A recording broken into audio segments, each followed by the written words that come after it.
नमस्कार शेतकरी मित्रांनो, माझं नाव निकिता डोमाले। आज आपण वडाळा या गावामध्ये आलेलो आहोत आणि आज आपल्यासोबत वैभव कृषी सेवा केंद्र बाळासाहेब सर आपल्यासोबत आहे आणि त्याचबरोबर वडाळा गावाचे प्रगतशील शेतकरी ऋषी पाटील हे सुद्धा आपल्या सोबत आहे।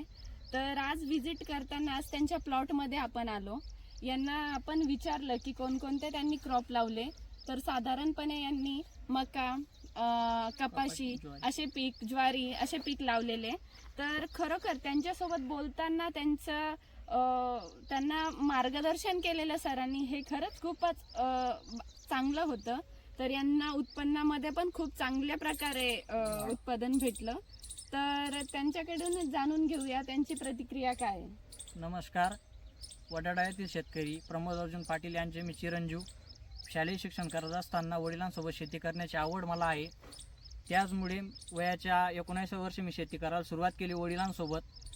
पण वडिलांना बाहेरील जगाचं, आधुनिक जगाचं नॉलेज कमी असताना त्यासाठी आपणही कुठे हातभार लावावा व त्यासाठी मार्गदर्शन कोणाचं घ्यावं हे मी त्यासाठी 2 महिने शोधत होतो।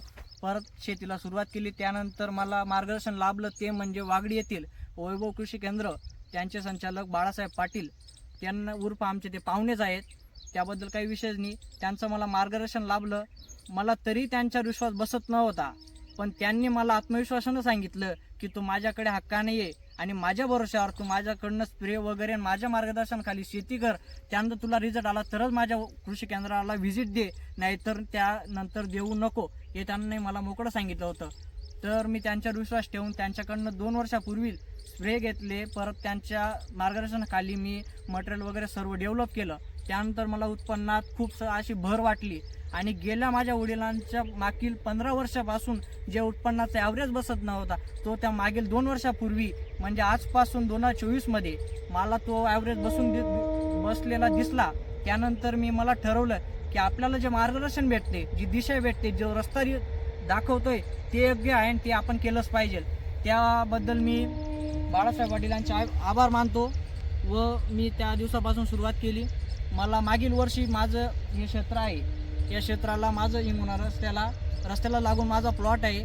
मागील वर्षी मी 5 बॅग लावलेलं होतं। 5मधून 2 659, 2 सुपर कॉट आणि 1 मनी मेकर, या 5 बॅगा मी लावलेल्या। 5 बॅगावरती एक दानाही नाही आणि एक दाना कमीही नाही। मला त्या कपाशीच्या बॅगेसाठी उत्पन्न मला 38 क्विंटल पॉईंट 40 किलो हे उत्पन्न मला मागील वर्षी आलं। त्यानंतर उन्हाळा पीक मी त्यांच्याच मार्गदर्शनाखाली घेतलं।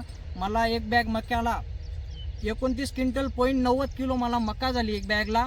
मका होते हरलाल 72 कंपनीचे, त्यांना मी अवेलेबल करून द्या असं सांगितलेलं होतं। परत माझी ज्वारी होती 2 बॅगला कमी ज्वारी होती, तर ती मला झाली 60 क्विंटल। तरी मी मला खूप मार्गदर्शन मोलाचं लाभलेलं आहे आणि मी ते परत यावर्षी मी 3रं वर्ष आहे माझं त्यांच्याकडचं मार्गदर्शनाचं। तरी त्यांच्या भरोशाने आणि त्यांच्या मार्गदर्शनाखाली यंदाही मी माझा प्लॉट डेव्हलप करतोय आणि मागील वर्षीप्रमाणे मी यंदाही ॲव्हरेज जास्त पिकवेल असा मलाही आत्मविश्वास आहे। कारण त्या आत्मविश्वासाचं कारण तेवढंच हे आहे की कारण की मला लाभलेलं मार्गदर्शन हे योग्य पद्धतीने आहे आणि मी खरंच त्यांचा आभार मानतो। थँक्यू। तर सरांनी खूप चांगल्या प्रकारे त्यांचे मनोगत व्यक्त केलं। खरंच खूप सुंदर तुम्ही तुमच्या उत्पन्नाबद्दल सांगितलं आणि तुम्हाला लाभलेलं मार्गदर्शन सरांबद्दल तुम्ही सुद्धा सांगितलं। आता मी असे कृषी केंद्र बघितले, मी ज्या आणि त्या कृषी केंद्रावर माझ्या जे आजूबाजू माझ्या गावालगत जे खेड्यावरती कृषी केंद्र आहे, मी एवढ्या कृषी केंद्रावर व्हिजिट दिली आहे की आपल्याला काहीतरी चांगलं भेटेल यासाठी माणूस शोधत असतो। पण ज्याचा दुकानात जे माल अवेलेबल तो त्या विकण्यात मग्न असतो। कोणीही चांगलं मार्गदर्शन करत नाही। त्याच्याकडे जो माल आहे, भाऊ चांगला आहे, घेऊन जाय, टाकून दे, मारून दे, हेच सांगत असतो प्रत्येक जण। पण मला त्यांनी प्रत्येक वेळेस सांगितलं की माझ्याकडे हे आहे, हे मार नको मार। त्यांनी मला योग्यरित्या दाखवलेलं आहे आणि प्लस त्यांचा एक स्वभाव आहे, तुला यावेळेस हेच मारावं लागेल आणि त्यावेळेस तेच मार आणि यावेळेस हे मारू नको, हेही ते परफेक्ट सांगतात।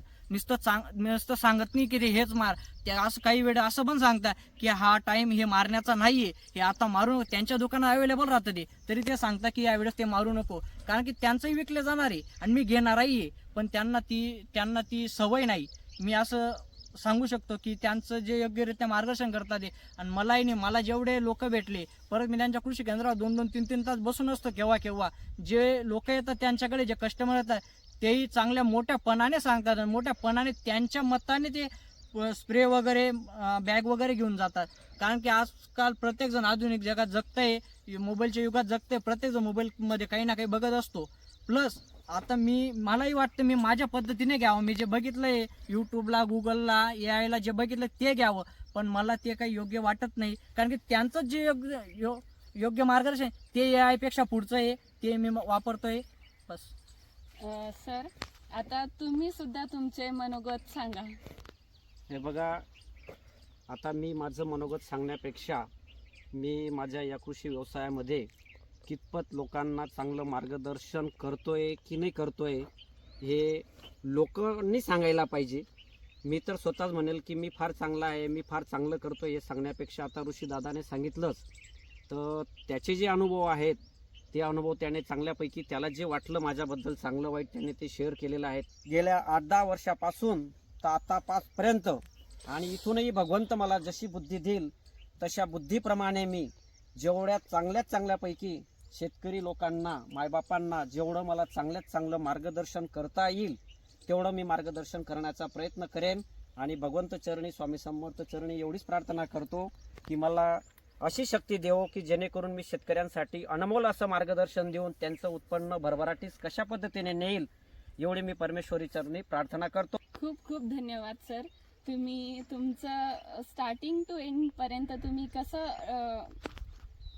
करत आहे हे सांगितल्याबद्दल खरंच खूप खूप थँक्यू सर. आणि ऋषी दादा तुमचं पण खूप थँक्यू. धन्यवाद.